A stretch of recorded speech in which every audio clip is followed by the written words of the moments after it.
Saudi अरब में गुज़श्ता चंद दिनों के अंदर ही कोरोना वायरस के 140 नए मरीज़ों की तस्दीक हुई है।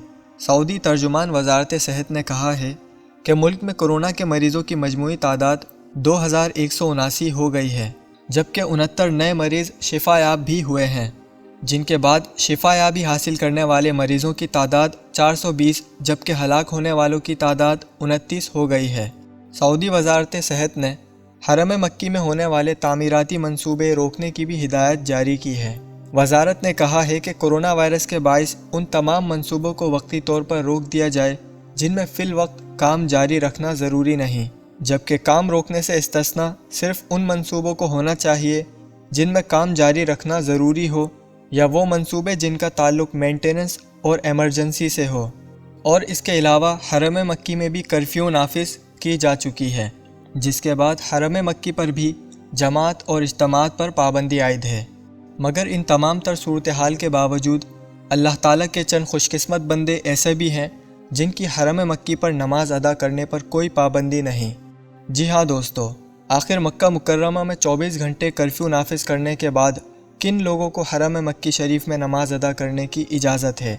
ये एक सवाल है जिसका जवाब पूरी दुनिया के मुसलमान और आशिकीन हरमैन जानना चाहते हैं।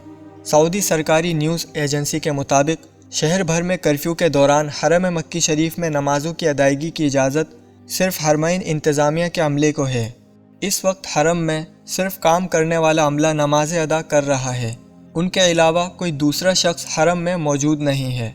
हरम मक्की शरीफ में कोरोना वायरस से बचने के लिए एहतियाती तदाबीर और शहर भर में 24 घंटे कर्फ्यू के बाइस मक्का के रिहायशी हरम में नमाज नहीं पढ़ सकते। इंतज़ामिया हरम को वायरस से पाक रखने के लिए सफाई और जरासीम कश अद्विया का मुसलसल इस्तेमाल कर रही हैं। और जहां इतनी सारी पाबंदियां हैं, इसी के साथ ही चंद खुशनसीब लोग ऐसे भी हैं जो हरम शरीफ में काम करने आते हैं और वहीं अल्लाह ताला के हुक्म से नमाजें भी अदा करते हैं। इन खुशकिस्मत लोगों में दूर दराज के मुल्कों से आए हुए वो आम लोग हैं जिन्हें अल्लाह ताला ने यह मकाम ख़ास अता फ़रमाया है।